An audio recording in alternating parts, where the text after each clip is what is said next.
लक्षाद्वितेषु सुरभिरभिपालयन्तम् लक्ष्मीसहस्रशतसम्भ्रमसेव्यमानम् गोविन्दमादिपुरुषम् तमहं भजामि। वेणुं त्वनन्तमरविन्ददलायताक्षम् बर्हावतं समसिताम्बुदसुन्दराङ्गम् कन्दर्पकोटिकमनीयविशेषशोभम् गोविन्दमादिपुरुषं तमहं भजामि। आलोलचन्द्रकलसद्वनमाल्यवंशी रत्नाङ्गदं प्रणयते निकलाविलासम् श्यामं त्रिभङ्गललितं नियतप्रकाशम् गोविन्दमादिपुरुषं तमहं भजामि। अङ्गानि यस्य सकलेन्द्रियवृत्तिमन्ति पश्यन्ति पान्ति कलयन्ति चिरं जगन्ति आनन्दचिन्मयसदुज्ज्वलविग्रहस्य गोविन्दमादिपुरुषं तमहं भजामि। अद्वैतमच्युतमनादिमनन्तरूपम् आद्यं पुराणपुरुषं नवयौवनं च वेदेषु दुर्लभमदुर्लभमात्मभक्तौ गोविन्दमादिपुरुषं तमहं भजामि। पन्थास्तु कोटिशतवत्सरसम्प्रगम्यो वायोरथापि मनसो मुनिपुङ्गवाना सोऽप्यस्ति यत्प्रपदसिम्न्यविचिन्त्य तत्ते गोविन्दमादिपुरुषं तमहं भजामि। एकोऽप्यसौ रचयितुं जगदण्डकोटिं यच्चक्तिरस्ति जगदण्डचयाय गन्ता अण्डान्तरस्थपरमाणुचयान्तरस्थम् गोविन्दमादिपुरुषं तमहं भजामि। यद्भावभावितधियो मनुजस्तथैव सम्प्राप्य रूपमहिमा सनयानभूषा सुप्तैर्यमेव निगमः प्रतितैस्तुवन्ति गोविन्दमादिपुरुषं तमहं भजामि। आनन्दचिन्मयरसप्रतिभाविताभिः ताभिर्य एव निजरूपतया कलाभिः गोलोक एव निवसत्यखिलात्मभूतो गोविन्दमादिपुरुषं तमहं भजामि। प्रेमाञ्जनचुरितभक्तिविलोचनेन सन्तः सदैव हृदयेषु विलोकयन्ति यं श्यामसुन्दरमचिन्त्य गुणस्वरूपम् गोविन्दमादिपुरुषं तमहं भजामि। रामादिमूर्तिषु कलानियमेन तिष्ठा नानावतारमकरोद्भुवनेषु किन्तु कृष्णः स्वयं समभवत्परमः पुमान्यो गोविन्दमादिपुरुषं तमहं भजामि। यस्य प्रभा प्रभवतो जगदण्डकोटि कोटिष्वशेषवसुधादिविभूतिभिन्नम् तद्ब्रह्मनिष्कलमनन्तमशेषभूतम् गोविन्दमादिपुरुषं तमहं भजामि। मायाधियस्य जगदण्डशतानि सूते त्रैगुण्यतद्विषयभेदवितायमाना सत्त्वावलम्बि परसत्त्वविशुद्धसत्त्वं गोविन्दमादिपुरुषं तमहं भजामि। आनन्दचिन्मयरसात्मतया मनस्सु यः प्राणिनां प्रतिफलं स्मरतामुपेत्य लीलायितेन भुवनानि जयत्यजस्रम् गोविन्दमादिपुरुषं तमहं भजामि गोलोकनाम्नि निजधाम्नि तले च तस्य देवी महेश हरिधाम सुतेषु तेषु एते प्रभावनिचया विहिताश्च येन गोविन्दमादिपुरुषं तमहं भजामि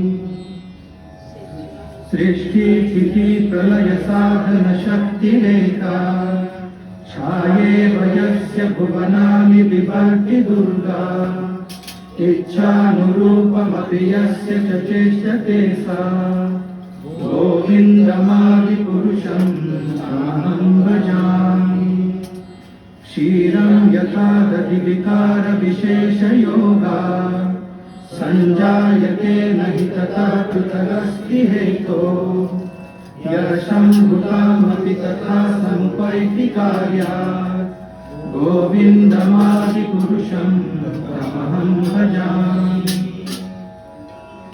दीपाचिरेव हि दशान्तरमभ्युपेत्य दीपायते विविधहेतुसमानधर्मा यस्ताज एव हि च विष्णुतया विभाति गोविन्दमादिपुरुषं तमहं भजामि यः कारणार्णवजले भजति स्म योगा निद्रामनन्तजगदण्डसरोमकूपा आधारशक्तिमवलम्ब्य परां स्वमूर्तिं गोविन्दमादिपुरुषं तमहं भजामि यस्यैकनिश्वसितकालमथावलम्ब्य जीवन्ति लोमविलजा जगदण्डनाथ विष्णुर्महान् स इह यस्य कलाविशेषो गोविन्दमादिपुरुषं तमहं भजामि भासान् यथा स्वशकलेषु निजेषु तेजा स्वीयं कियत् प्रकटयत्यपि तद्वदत्र ब्रह्मायनेषु जगदण्डविधानकर्ता गोविन्दमादिपुरुषं तमहं भजामि यत्पादपल्लवयुगं विनिधाय कुम्भ वन्दे प्रणामसमये स गणाधिराजा विघ्नान् विहन्तुमलमस्य जगत्त्रयस्य गोविन्दमादिपुरुषं तमहं भजामि अग्निर्महीदगनमम्बुमरुद्दिशश्च कालस्तथात्ममनसीति जगत्त्रयाणि यस्मात् भवन्ति विभवन्ति विशन्ति यं च गोविन्दमादिपुरुषं तमहं भजामि यश्चक्षुरेश सविता सकलग्रहाणां राजा समस्तसुरमूर्तिरशेषतेजा यस्याज्ञया भ्रमति संवृतकालचक्रो गोविन्दमादिपुरुषं तमहं भजामि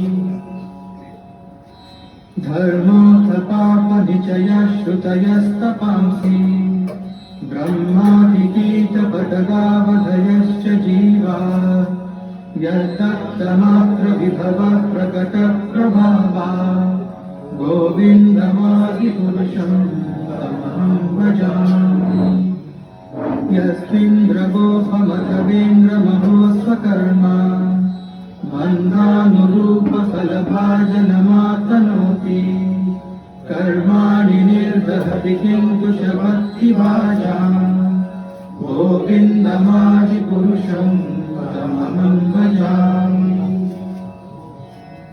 यं क्रोधकामसहज प्रणयादिभीति वात्सल्यमोहगुरुगौरवसेव्यभावरे सञ्चिन्त्य तस्य सदृशीं तममापुरेते गोविन्दमादिपुरुषं तमहं भजामि श्रीयकान्ता कान्ता परमपुरुष कल्पतरो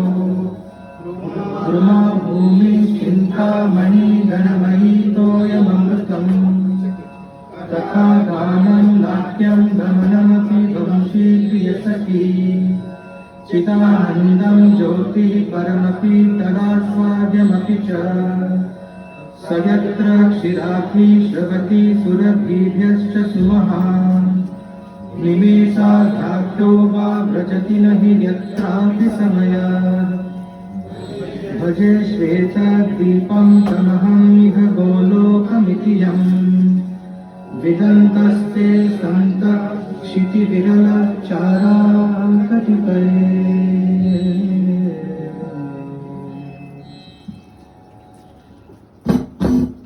Hare Krishna.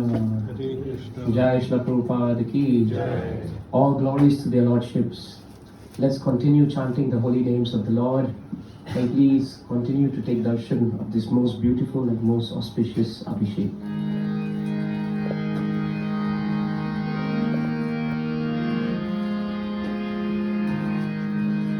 Hare Krishna, Hare Krishna, Krishna Krishna, Hare Hare, Hare Rama, Hare Rama, Rama Rama, Hare Hare.